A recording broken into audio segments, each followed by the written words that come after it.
Here's a bold question for all of you founders, CEOs, and business strategists. What if your employer brand isn't just about hiring? It's actually the missing half of your business strategy. This episode is going to flip your thinking, because if your strategy is struggling to stick, if your people are not aligned, and if your leadership vision feels like it's not quite landing there, you're not alone. Most businesses suffer from a silent disconnect between strategy and culture. And that is where story-driven employer branding comes in, not as HR fluff, but as your new strategic powerhouse.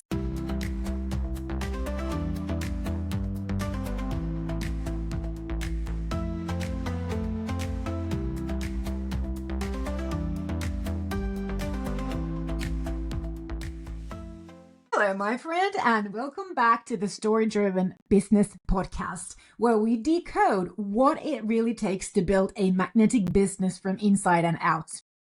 I'm your host, Susanna Rantanen, known as the world's leading modern employer branding expert and strategist, and your personal guide to story-driven leadership and branding.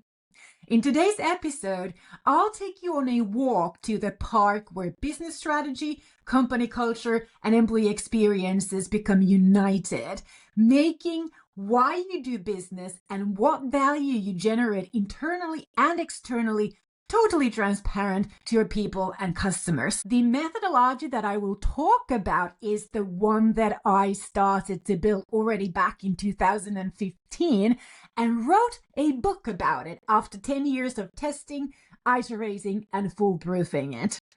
It is a story-driven methodology called the Magnetic Employer Branding Method, and it applies the science of persuasion and the science of story. So no fluff here. This is scientifically backed up methodology. And it bridges the gap between your people and your mission to inspire and empower your current and future employees, deliver your customer promise just the way you want them to. And I'll explain to you how aligning strategic company culture, employee experiences, and communication with storytelling transforms your employer brand into a scalable business asset. If you're ready to stop shouting your strategy and start living it, this one is for you. We're going to start with a strategic company culture. This is the operating system of success.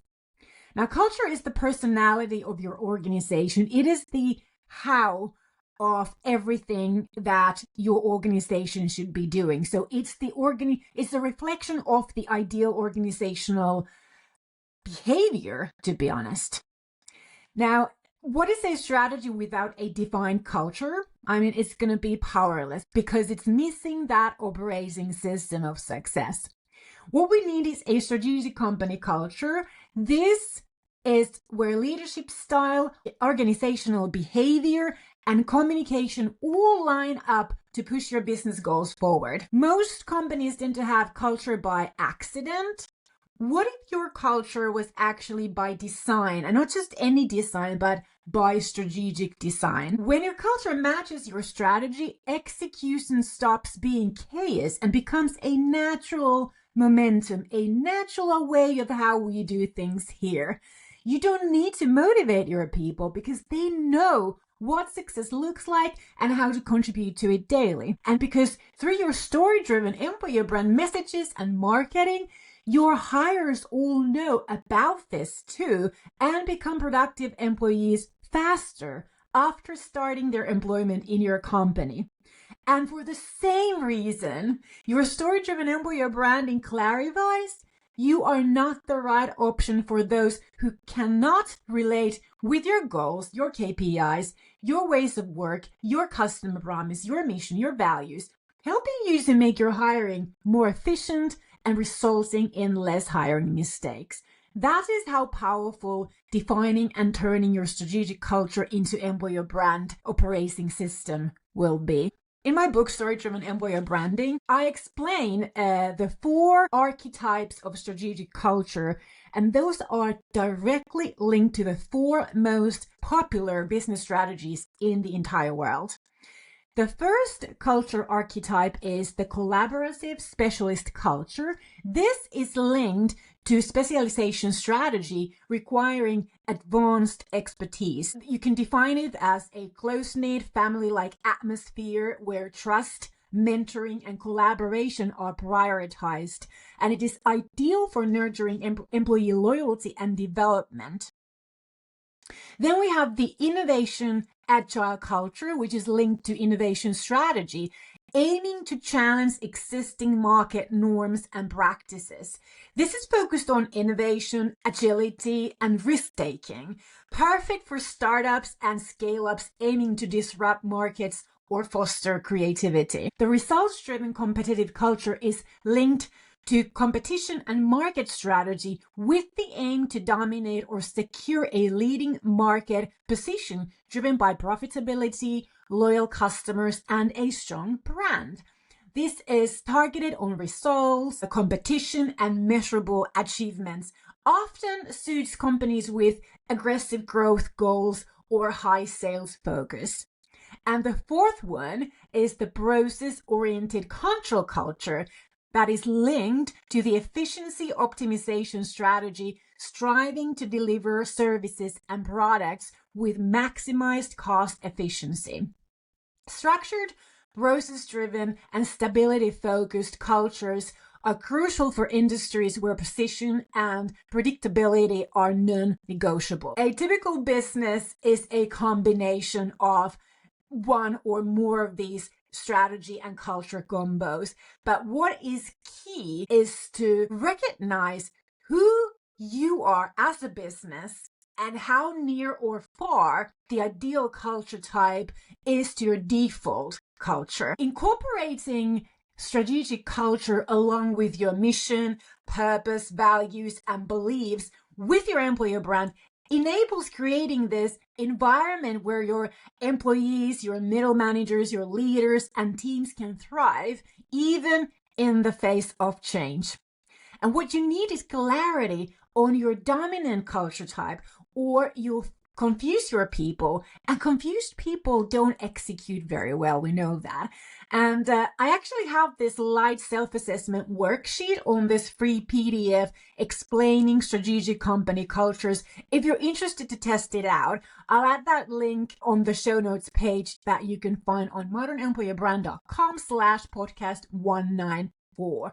Or you can ask for the link from me on LinkedIn or Instagram directly. That's okay. I'm happy to send it over. The next one is employee experiences that I want to talk to you, because they are the proof in your employer brand pudding. Exactly the same as your customer experiences are to your sales success. An employer brand without great employee experiences is really just a pretty facade. It's not believable. So this part is really going to flip the mindset. Think of your culture as the blueprint for your organizational behavior, and your employee experiences are kind of like your product reviews. If your people don't feel what your brand says, that they really feel it, trust me, the market will find out. This is specifically true in this age of Glassdoor and LinkedIn brands. Your current and former employees and candidate experiences are the proof of your desired brand vision. If your audiences cannot agree with your brand vision and tales, you create a lot of mistrust and your audience stops believing you. On the other hand, when your people feel proud and seen and purposeful delivering your strategy, they become your marketing, your talent magnet, the retention machine, and customer success generator. But if they don't, no employer brand campaign can save you. Then I'm going to talk to you about the master plan. This is the strategic clarity before creating any sorts of messages, any source of content, internally or externally. This is where we really make everything strategic so that we can define what success should look like, what we should focus on, and what we say no to, so that any investment that you as a business leader will make towards employer branding is going to be clearly returning on that investment. The master plan includes a transformative employer branding mission statement. This is not overlapping with your business mission statement, and this is not a public mission statement either. This is the mission statement for the employer branding team, so that they are constantly focused on the vision and the mission of this employer branding work, so that they can actually tune out from the idea that employer branding is just a campaign, and their actions and activities actually become a transformation process from where you are now in terms of your appeal as an employer to where you want to be and where you need to be as a business in terms of your employer brand attractiveness. It includes the strategic goals and KPIs, clearly defined and segmented talent audiences, the target segments for employer branding work. And this is where we look at not just who you're hiring today, and this is also where we tie very specifically with your business strategy, because we are not going to look at tomorrow. We're going to look at what's waiting ahead and what should we achieve in a year's time, in 2 years, 3 years, 4 years, 5 years time, so that we can actually ramp it up towards the business success in the coming years. Then it includes the modern work to life promise, which is my improved version from the traditional employee value propositions, which are really outdated and not so functionable and value delivering anymore. And then it includes the desired perceptions and key story themes and the story pillars. And when you have this master plan, you're no longer guessing what to do, what to say, when to say, what kind of messages to communicate, or what kind of content, marketing content or communications content to create. Everything is clearly set out so that it turns all this work into very efficient process. So basically, we're designing a full funnel marketing strategy that emotionally, intellectually, and aspirationally connects your people to your business mission and goals. Now we have the strategy that is connected very closely to what you want to achieve as a business. Then we need the actual communications engine. This is what I call the talent journey. The talent journey of the information era is the framework for the actionable communication process. What is a strategy unless we execute it? And the talent journey helps us to execute it in the right way. This is the heart of that execution. Think of it as your buyer's journey, but for the talent, and not just externally, but also internally, because retention is equally important for you as a business leader as is a talent attraction. The talent journey has 4 phases that are directly connected to your employer brand strategic goals, objectives, and KPIs. The first phase is winning sustainable attention. The second one is growing employer awareness and expanding your organic audience. The third one is building brand affinity, and the fourth is converting brand value to the business. This is the ROI part, the return on investment. When we use this talent journey framework as the actual communication process, it reminds your communication, marketing, employer branding people all the time that they should not just be posting something, but their goal is actually to deliver value investment that your business has made for this work. So when you turn your employer branding actions into a communication process and relevant weekly routines, you stop your people from publishing all sorts of random acts of messages and content, and you inspire them to craft messages that serve the right purpose in the right phase. And what makes this different is that this journey process is also moving your audience forward on this same journey with your company, not pushing out random content with no purpose, meaning, or relevance to them, and actually tackling their pain points, desires, and needs in a way of tying them and connecting them with your business. Your people are going to know exactly what to say yes to and what to say no to, what to focus on, and making sure that your employer branding strategy gets executed and you know what kind of return on investment you can expect. And these key story teams within the strategy are endless sources of content ideas for your people. So they don't have to keep wondering, what are we supposed to say or do? It's a very thought through process and system. Then I want to talk to you about the return on investment and business impact, because this is especially what you as CEOs should care about. I think that the real power of employer branding goes way beyond receiving applications. So most leaders, of course, want to know what is their expected return on investment from employer branding. But I've worked with hundreds of companies and hardly anyone is able to produce any other answer than more applications from better quality applicants. Is that enough for you? I don't think so, because there's so much more potential in story-driven employer branding, business potential. If you're only measuring your return on employer branding investment by the number of job applications, you are missing the big picture. With this methodology, return on investment can mean multitude of things depending on your business strategy and what kind of leverage it can benefit from employer branding. Some examples are lower turnover and time to hire, which is clearly directly affecting your bottom line. Faster productivity leap for new employees because they know about your business, your culture, your values, your custom promise, your ways of work way before they even consider applying for your company. Greater internal alignment to cultural expectations and expected organizational behavior, which means that it's so much more efficient and less painful to lead your people because they are internally driven to match the way that you work.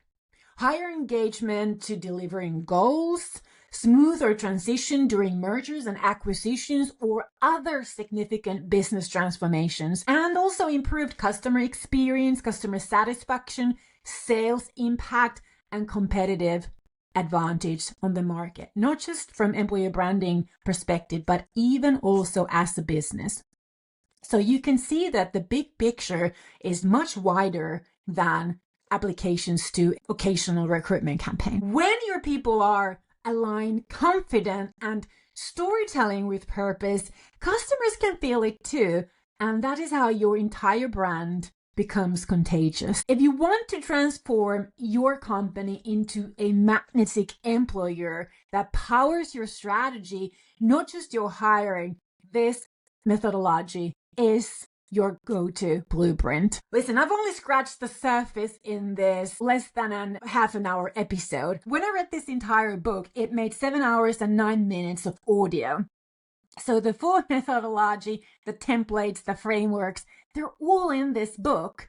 And trust me, once you read it, you'll wonder why you ever treated employer branding as a recruitment campaign. So I want you to go to storydrivenemployerbrand.com to grab your copy of Story-Driven Employer Branding to learn more. Link is in the show notes page for this podcast at modernemployerbrand.com/podcast194.